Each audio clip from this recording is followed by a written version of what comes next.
What's up, guys? This is Justin with Inexpensive Outdoors. I just want to stop and take a moment before we get into the how to make a crab snare video and thank everybody for all of the support. Everything has been awesome. This channel is growing a lot faster than I even expected it to. So that's just all because you guys keep giving me all the support. If you are new to the channel, please hit subscribe down in the corner. I'm going to try to upload videos at least once a week. I do have some trips planned, so once those happen, then there'll be extra content coming from those. But without further ado, here's how to make a crab snare for under $5.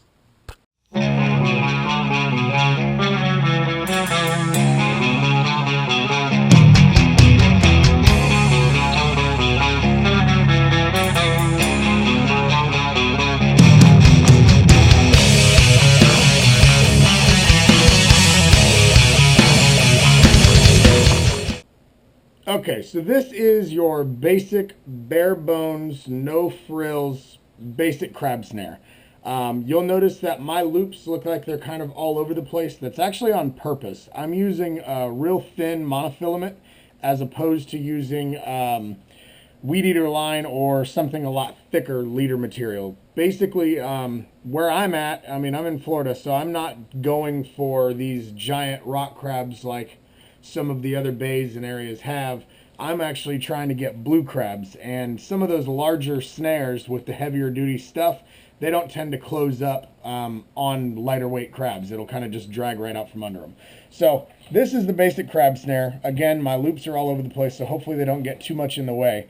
It is a real basic piece of mesh that's got two 1 ounce weights zip tied to the bottom of it, so that will always stay down.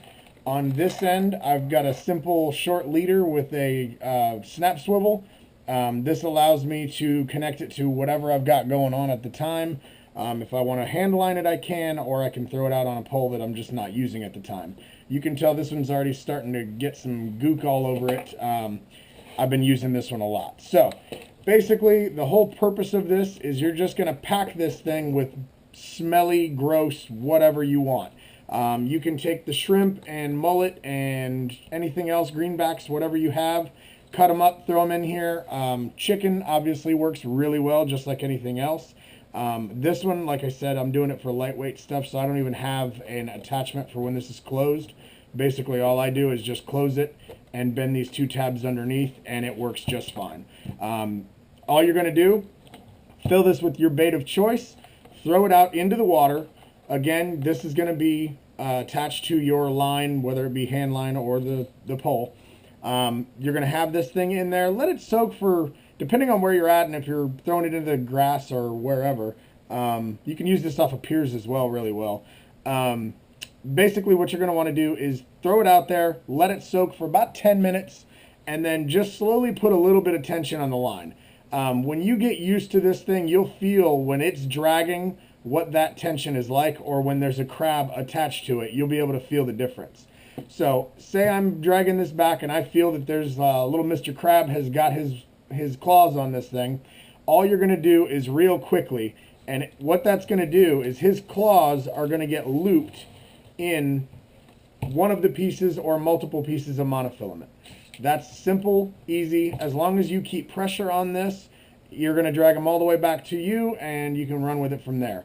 Obviously, down here, we've got certain size limits on some, and obviously, if you've got an egg-bearing female, you want to throw those back. So this doesn't discriminate as far as what you're going to get, but it gives you a good option. I've pulled up as many as 3 crabs at one time with this, and that's why I've kind of got my loops all over the place, because they can come in from any angle, and something's going to get grabbed. So that's really the whole basic gist of it. Let me show you how to make it. Okay, step 1, you're going to need your actual mesh. What I'm using is a disposable grill topper. This comes in a 3-pack. I think it was about $2.99, so it's about $1 a sheet.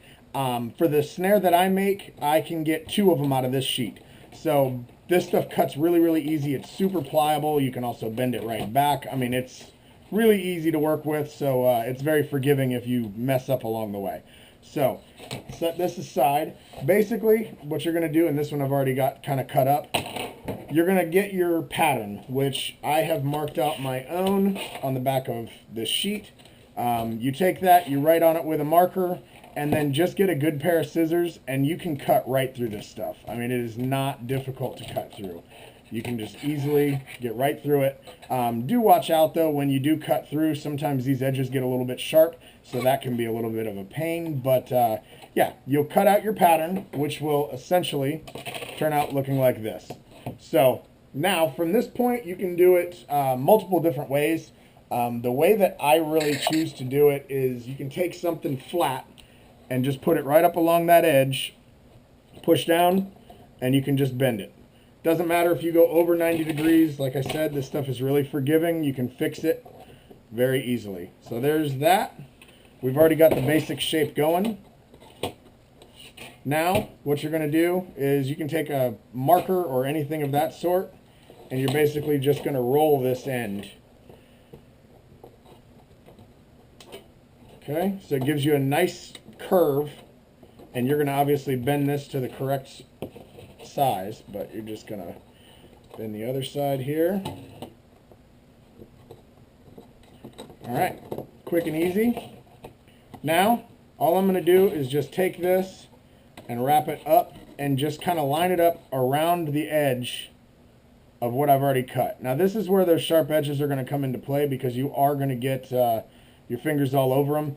I do it just by hand and just kind of push these and twist them around each other. You could also do this with a pair of needle nose pliers. I just don't have any patience for all of that. So I just knock it out real quick, and I'll show you what that looks like in just a second. Okay, so now you've got your shape. What I did on this one is I actually made it a little bit more pointed towards the front. My other one that I use regularly is like this as well. Helps a little bit with the drag through the water. You can actually feel the crabs just a little bit easier. Again, I'm just doing a real quick and dirty just to show you guys, but this would actually work just fine. So the only thing left to do is take a piece of your mesh that you've got left over and just cut a lid for it. I personally like to go across the grain this way. When you zip tie it, it tends to grab a little bit better this way. So you just kind of mark it out, and I know where I've got to cut. So I'll just go ahead, cut right on through. Again, you can bend over this edge if you want. I prefer to do so because it lessens the chance that you're going to get stabbed by these things. And believe me, that has a tendency to happen. Once these are complete as well, you can also go through, if you really want to, and you can plasti dip them. Just so that it keeps them a little bit more protected, and you keep yourself protected as well. Because they're so disposable, I don't even bother. I mean, this whole thing ends up costing just a couple of dollars once you're all finished with it. So we just keep smashing these down here. All right. So now we've got everything flattened out. You'll take your box, and you're just going to make it fit the top. So I know it's got to be bent here and here. So again, same deal. Just bend it around, and it's super pliable, so you can, if you mess up, you can go back and fix it. And then I'll bend this side.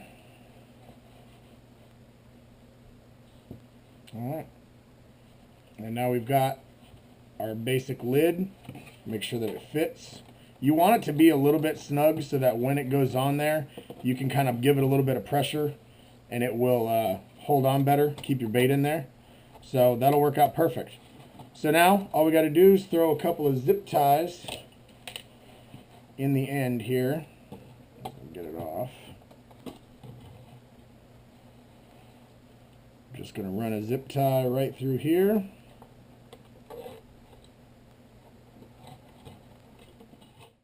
Okay, so now we've got our lid. Basically, I just run a few zip ties through there. You don't want to do them real tight, so you want to leave a little bit of slack in them, just because that way you get a better chance of getting the door open and closed multiple times without having to change out your zip tie. So leave it a little bit loose. It's not going to go anywhere. Get those trimmed off. All right, so now your trap is basically complete. Only thing you have left to do is attach your weights to the bottom, which I don't think I really need to explain. It's going to be based on your area. just put whatever. You can actually just throw the weights inside if you don't want to zip tie them to the bottom, but I like it because then it always keeps that side down.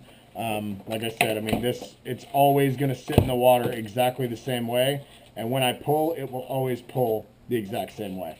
So you're going to need your swivel for the front, you're going to need your weights for the bottom, and then the only other thing is going to be your monofilament or weed eater line, depending on the size crabs you're going for.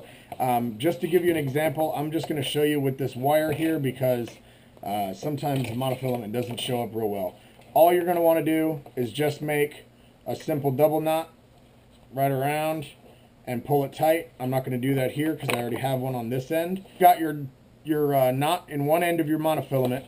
You're just going to want to run it through. I generally will put it through and weave kind of over under throughout this mesh just so that it gives it a little bit of tension and doesn't want to slide from one side to the other. But you can do however you want. As long as the monofilament runs through the cage, that's all that matters. So now you've got a loop on this end, you've got a loop on this end, which I obviously do not have tied. How you get it to work? Well, basically all you're going to do is just turn this knot inside out on itself. You just do that. Now you've got yourself a loop. And anytime something gets in there and you pull it tight, it's going to cinch up directly on what you need. So real simple. This is a quick and dirty video just because I did the poll and I wanted you guys to see this. I am going to put another poll up directly after this video. Please, guys, like and comment, but more importantly, just get involved on the Facebook. Let me know what you guys want to see. The subscriber base is building, so it has been really nice. I mean, we're just under a month, and we've already got over 100 subscribers, and more are pouring in every day. I'm getting thousands of views per week, so I mean, it's been really, really nice.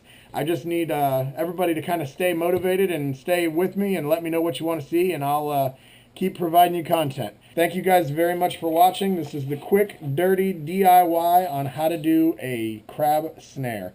Thanks so much, guys. Like, comment, subscribe. We'll talk to you later.